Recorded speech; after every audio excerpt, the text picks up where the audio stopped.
رسول پر تشریف فرما بوقار مقدس علماء کرام، شعراء ذوی الاحترام، سامعین ذوی الاحتشام، السلام علیکم ورحمۃ اللہ وبرکاتہ۔ وعلیکم السلام۔ وعلیکم السلام۔ الحمدللہ الحمدللہ بارئ النسم مسبغ النعم مرسل الآلاء بالخلق والإبداع بالبعث والإنهاء، والصلاة والسلام على رسوله الذي دعا إلى التوحيد والتمجيد، وعلى آله الذين اتبعوه بالحق، أما بعد، فأعوذ بالله من الشيطان الرجيم، بسم الله الرحمن الرحيم، والعصر إن الإنسان لفي خسر إلا الذين آمنوا وعملوا الصالحات وتواصوا بالحق وتواصوا بالصبر، صدق الله مولانا العظيم، وبلغنا رسوله النبي الأمين المتين الكريم، ونحن على ذلك لمن الشاهدين والشاكرين، والحمد لله رب العالمين۔ جان ایمان شان ایمان،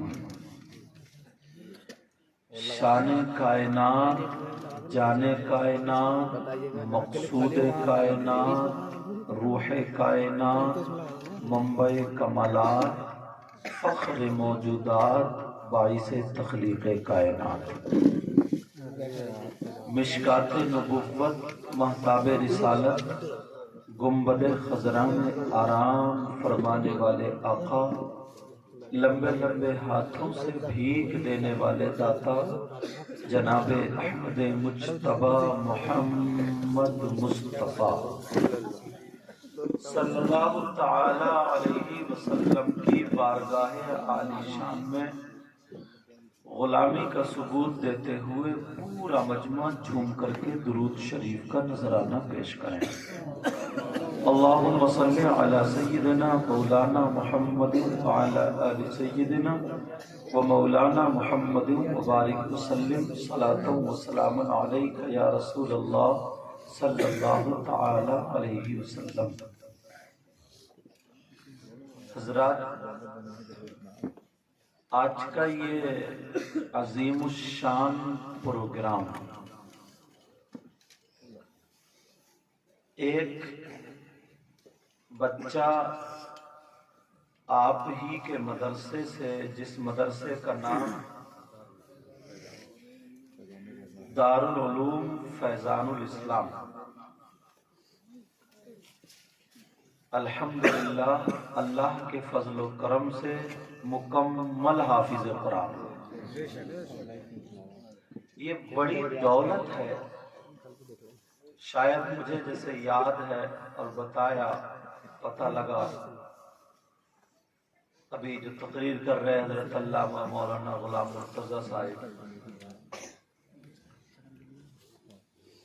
کہ 14-15 سال سے اس بستی میں ابھی مدرسے سے حفظ سے کسی بچے کی دستار رہی۔ آج الحمدللہ کتنی خوشیوں کا دن، مبارکباد ہیں ان کے استاد محترم جن کا نام قاری قرآن، قاری خوش الحان، قاری احمد رضا صاحب۔ آپ اپنے بچوں کو ایک سورت یاد کرا کے دیکھیے، تو احساس ہو جائے گا 114 صورتیں، 6666 قرآن کی آیتیں انہوں نے کیسے بچے کو یاد کرائی.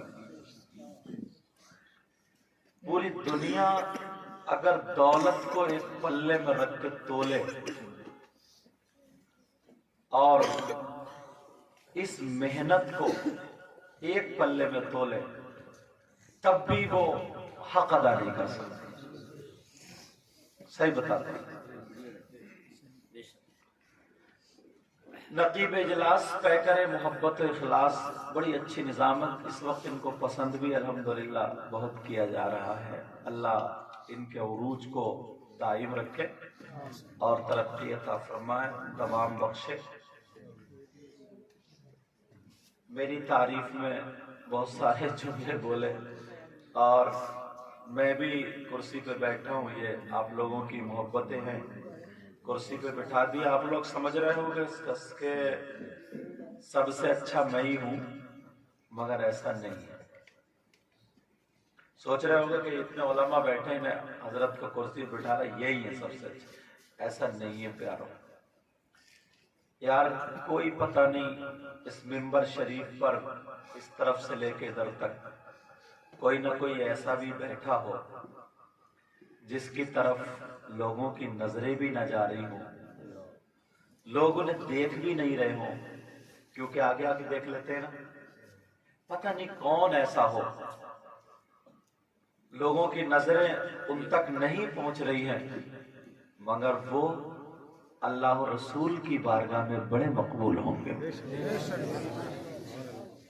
ہر چمکتی ہوئی چیز کامیاب نہیں ہوتی ہے.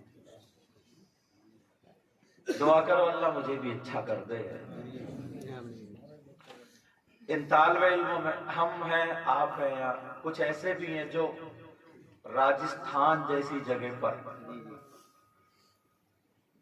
دین کی خدمت کر رہے ہیں، اور وہ آپ ہی گئے ہیں کہ علاقے کے. اب رمضان المبارک کا مہینہ، کوئی بنگلور، کوئی راجستھان، کوئی گجرات، جہاں جہاں ان علماء کا رزق لکھا ہے الحمدللہ جائیں گے، تشریف لے جائیں گے.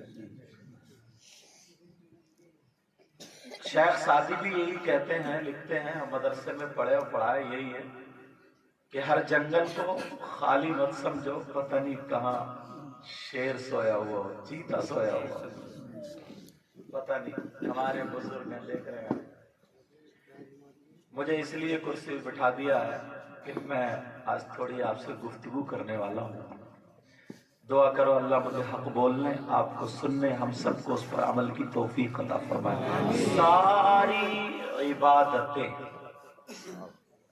چاہے وہ فرض ہو، واجب ہو، سنن ہو، نفل ہو، مستحب ہو، ساری کی ساری عبادتیں جتنی بھی ہیں، فرض، واجب، سنت، سب اکٹھی کرو. اور اکٹھی کرنے کے بعد اب پوچھو کہ ساری عبادتوں میں سب سے اہم عبادت کون سی ہے؟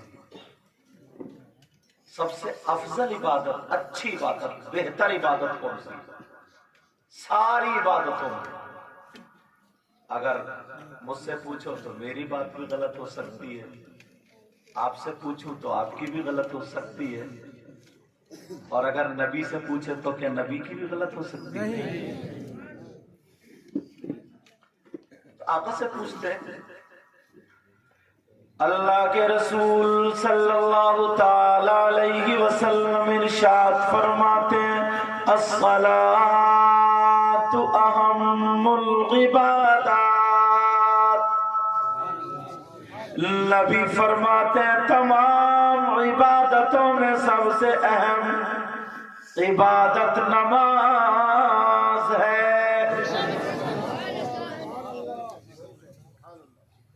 کوئی بھی ولی، کوئی بھی غوث، قطب، ابدال، پوری دنیا کے اچھے لوگوں کی لسٹ بناؤ،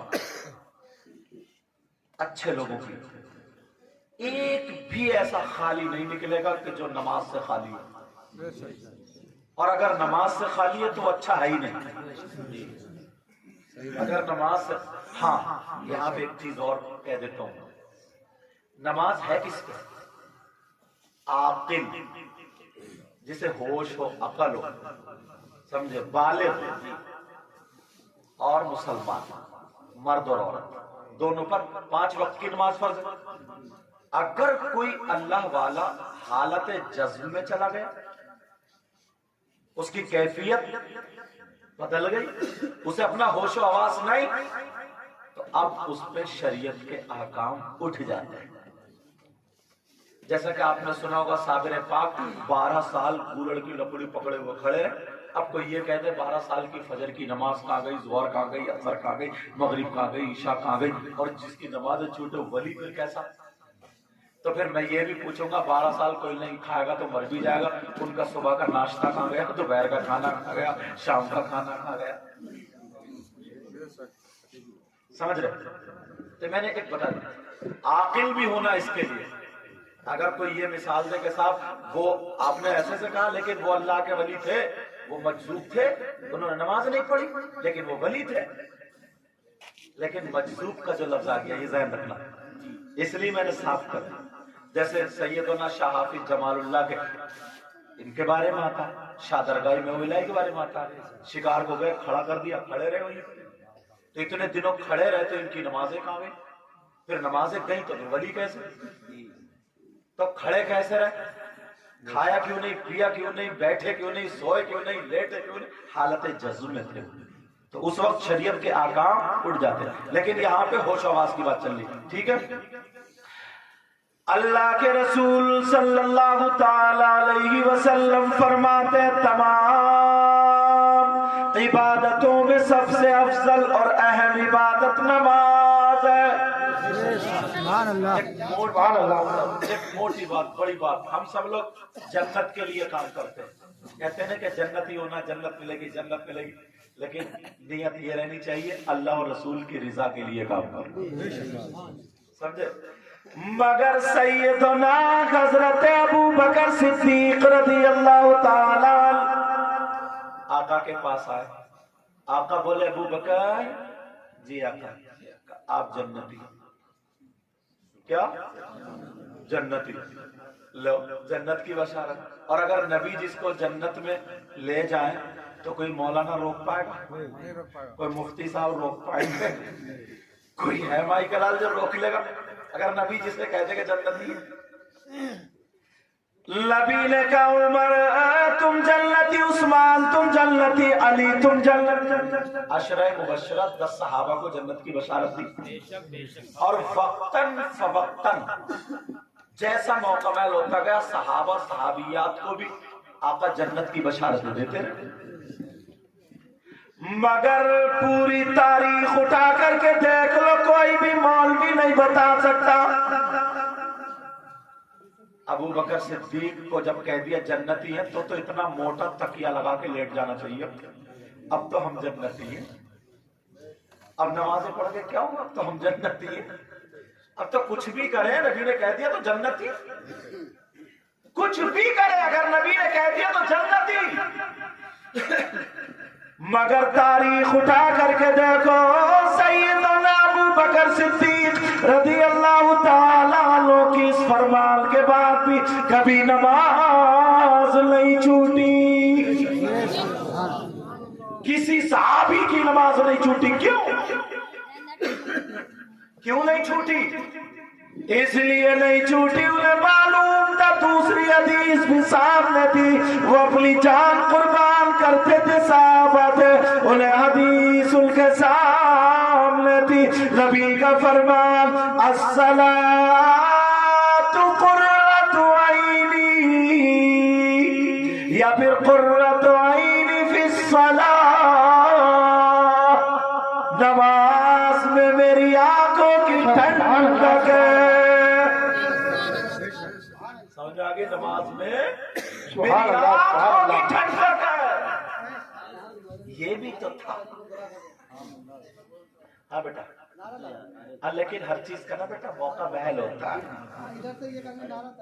اچھا نہیں تم خود سمجھو نا موقع محل، ہاں تم تو سمجھدار ہو، مگر ادھر کو مت گر جائیے کہ یہ کھینچے گے نا کپڑا سے نیچے، یہ بھی ہو سکتا ہے۔ اب کتنی جلدی سمجھتا موقع محل جانتے ہیں،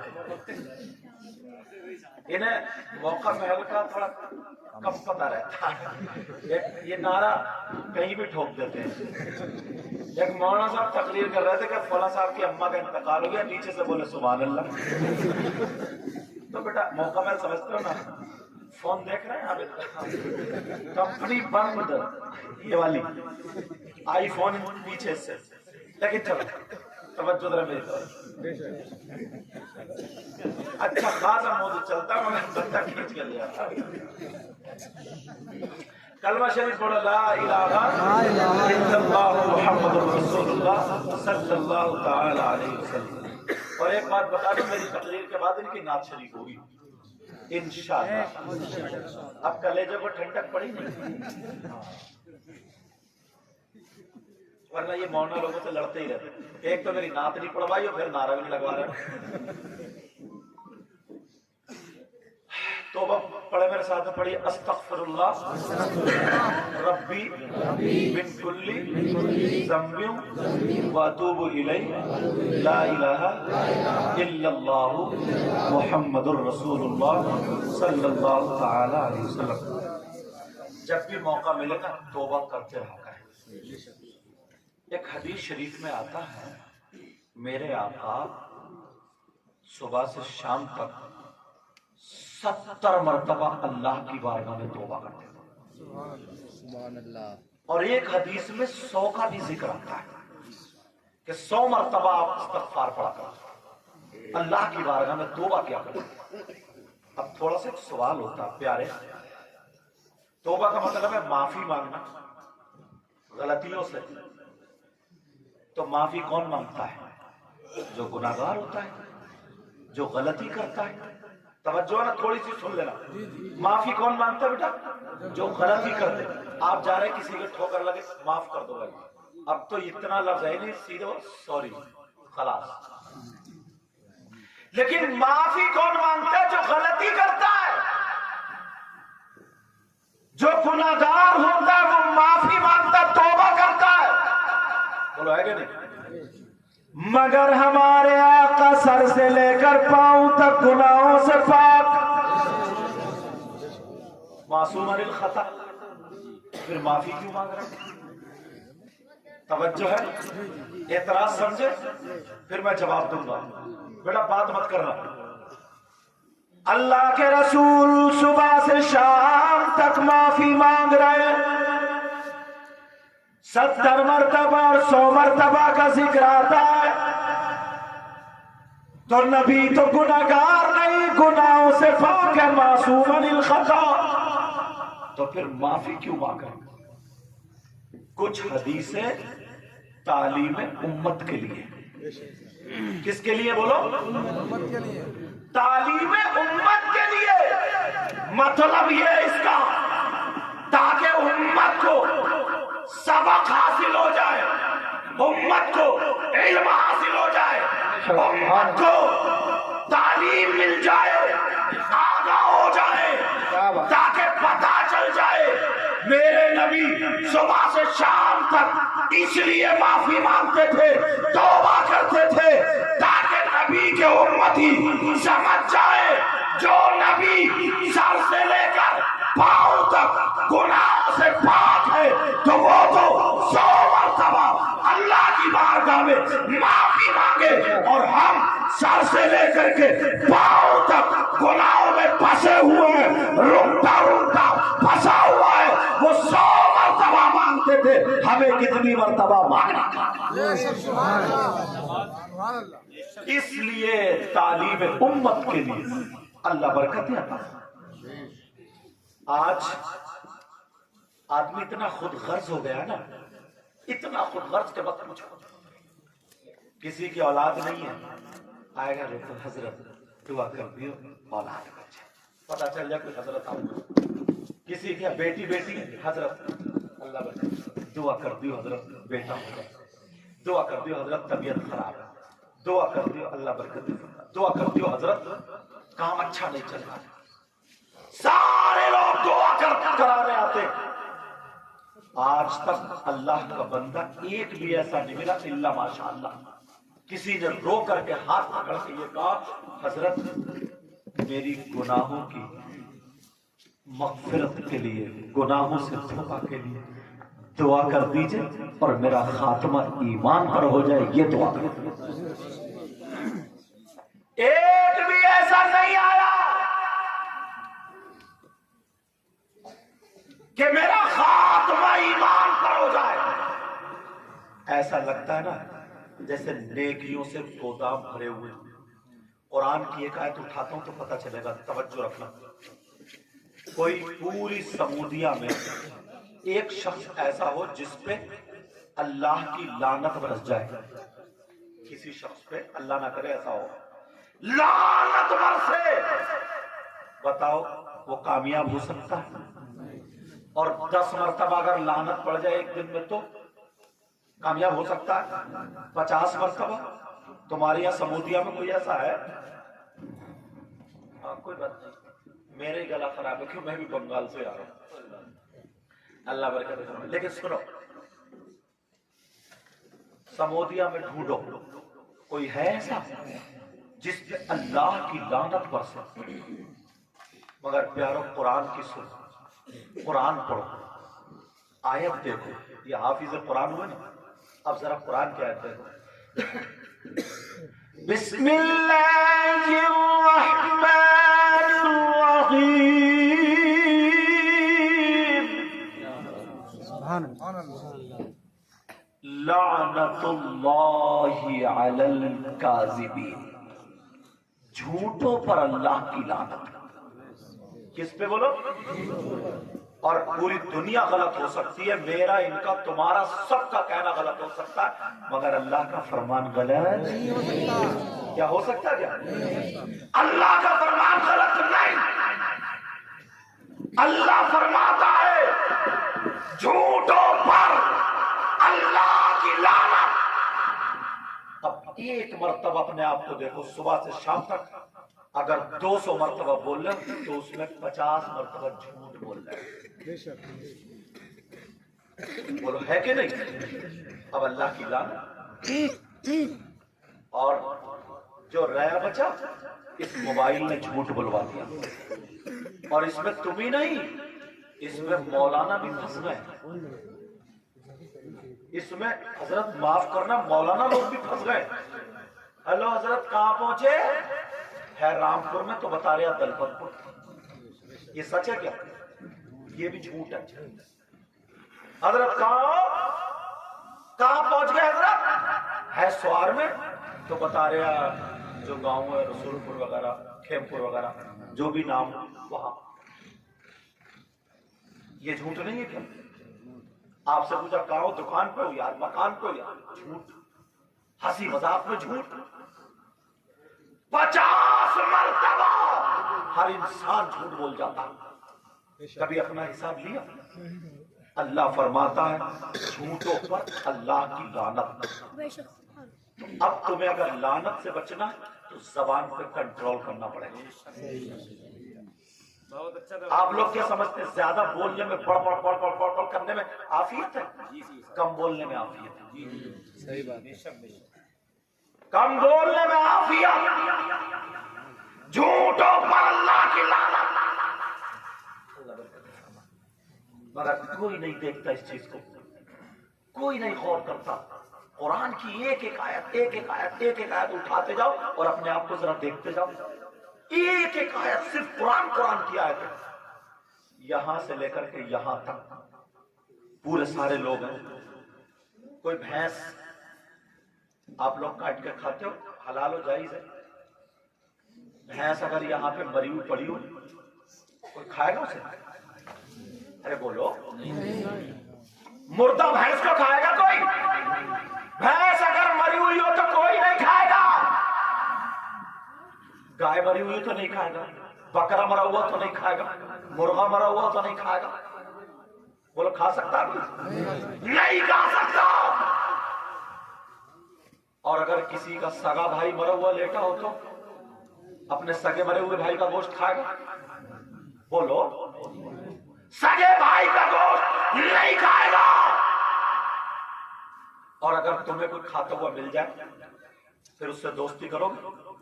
بولو، رشتہ داری کرو گے؟ پلیٹ میں ساتھ میں کھلاؤ گے؟ تمہاری سمودیوں میں کوئی ایسا ہے؟ نہیں ہے نا؟ اس جلسے میں بھی کم سے کم 50 ہیں۔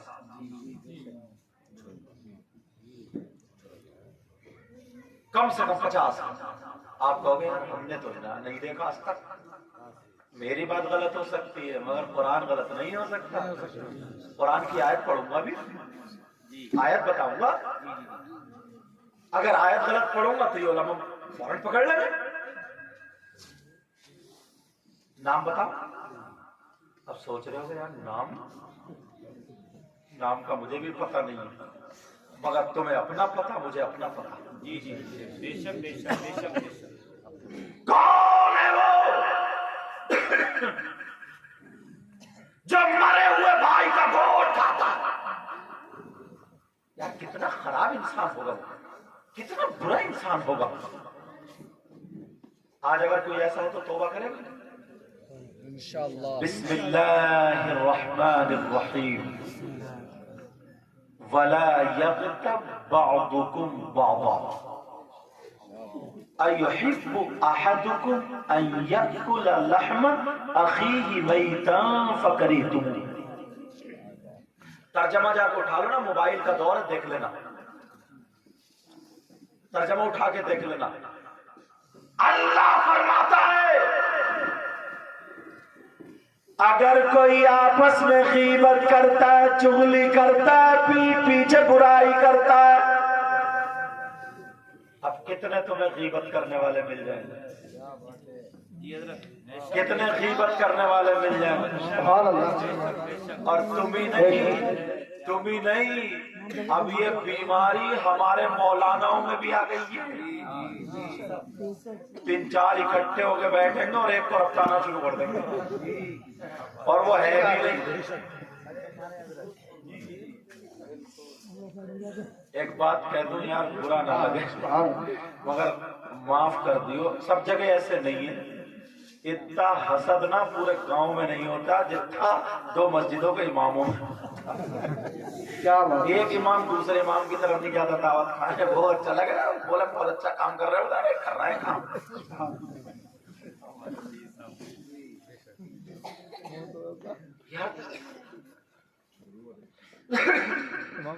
جو غیبت کرتا ہے، چغلی کرتا ہے، برائی کرتا ہے، پیٹ پیچھے ادھر کی ادھر لگاتا ہے، اللہ فرماتا ولا یغتب بعضکم بعضا ایحب احدکم ان یأکل لحم اخیہ میتا فکریہتموہ۔ غیبت کرنے والا، چغلی کرنے والا، پیٹ پیچھے برائی کرنے والا،